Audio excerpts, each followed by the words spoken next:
तो आज नामांकन के आखिरी दिन बहुजन समाज पार्टी ने दिल्ली में 70 सीटों पर अपने प्रत्याशियों की पहली और एकमात्र सूची जारी कर दी है। दिल्ली में बहुजन समाज पार्टी ने आज 69 सीटों की सूची जारी कर दी है। आपको बता दूं मैं कि दिल्ली में 17 तारीख यानी कि 17 जनवरी आज नामांकन की आखिरी तारीख है और लग रहा था लंबे समय से कि शायद बसपा की दिल्ली में सूची जारी नहीं होगी और केवल जो प्रत्याशी हैं वो नामांकन कर देंगे। इस सूची के जारी करने की जो देरी है उसके पीछे का भी एक सच और विश्लेषण है जिसको हम चुनाव परिणामों के बाद करेंगे।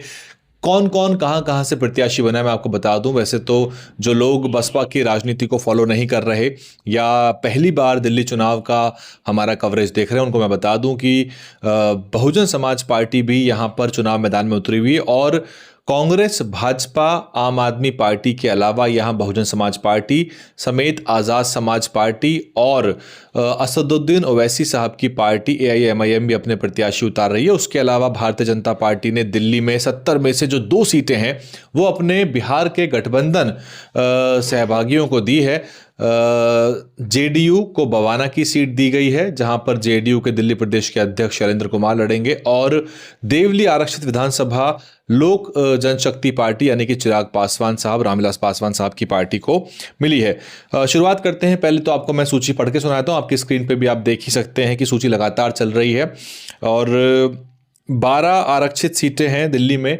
और पिछली बार 12 की 12 आरक्षित सीटों पर कब्जा था आम आदमी पार्टी का। इस बार जो चुनाव है वो खुला हुआ चुनाव है। आम आदमी पार्टी की जो बौखलाहट है वो साफ दिख रही है और अंडर करंट क्या है इससे बहुत सारे परिणाम निर्धारित होंगे।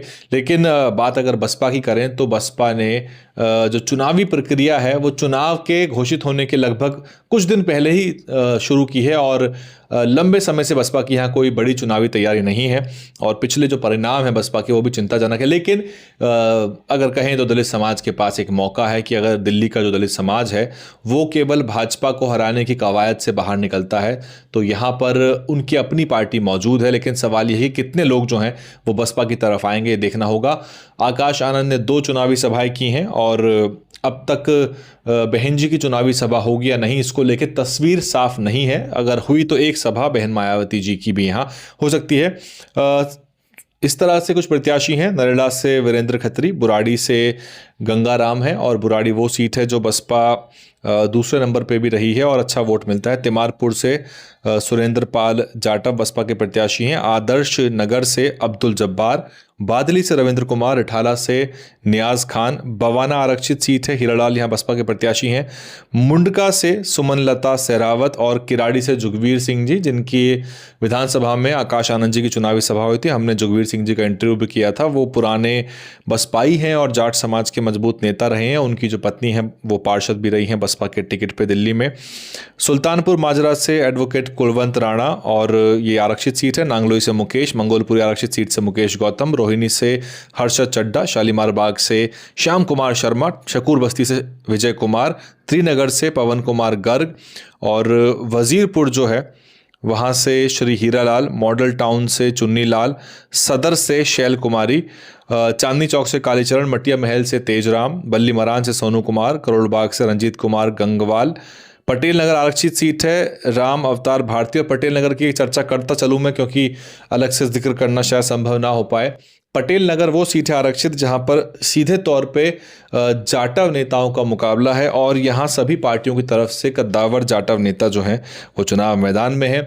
बात करें भारतीय जनता पार्टी ने यहां पर राजकुमार आनंद को अपना प्रत्याशी बनाया जो कि बसपा से भी लोकसभा का चुनाव लड़ चुके हैं और दिल्ली सरकार में समाज कल्याण मंत्री थे, बाद में भाजपा में चले गए और यहाँ से वो विधायक प्रत्याशी हैं पटेल नगर से। इनके सामने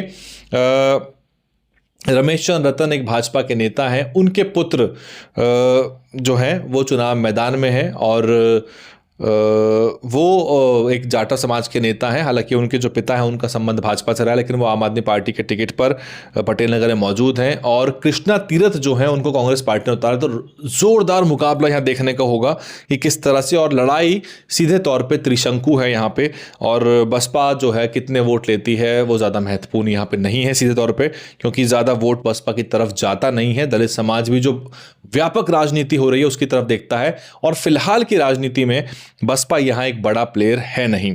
मोती नगर से अविनाश गुप्ता, मादीपुर आरक्षित सीट से रूप सिंह अहिरवार, और लगातार आपके सामने जो है वो सूची है, आप पूरी सूची पढ़ सकते हैं। कोई बड़ा चेहरा या बड़ा नाम मुझे इसमें नज़र नहीं आ रहा और सभी प्रत्याशी जो हैं वो आखिरी वक्त के प्रत्याशी हैं। परिणाम क्या कुछ रहने वाला है वो 5 तारीख को साफ हो जाएगा। हालांकि हमें इसका अंदाज़ा भी है परिणाम क्या है, लेकिन चुनाव को संपन्न होने देते हैं और उसके बाद विश्लेषण का पूरा मौका मिलेगा आपको और हमको। बसपा जो है वो आकाश आनंद के नेतृत्व में दिल्ली प्रदेश का चुनाव लड़ रही है और ये बात बहन मायावती ने अपने हालिया बयानों में कही है, क्योंकि अपने जन्मदिवस के अवसर पर बहन जी ने संबोधन जो किया था उसमें बहन मायावती ने ये बात कही है कि आकाश आनंद के नेतृत्व में चुनाव लड़ा जा रहा है। तो आकाश आनंद की जो एक तरह से जो उनकी कार्यकुशलता है, उनकी क्षमता है, उनकी एफिशिएंसी और जो उनकी कॉम्पिटेंस है, उसका भी एक तरह से टेस्ट है कि आकाश आनंद क्या रिजल्ट यहाँ लेकर आते हैं, क्योंकि बहन जी ने खुद उनको पूरी जिम्मेदारी दी हुई है और यहाँ 5 जोन में विधानसभाओं को बांटकर उन पर प्रभारी नियुक्त किए गए हैं। लेकिन मैं अगर पुरानी रिपोर्टों का हवाला दूं, और जिन्होंने मेरी पुरानी रिपोर्ट देखी है तो वो दिल्ली प्रदेश की स्थिति बेहतर जानते होंगे।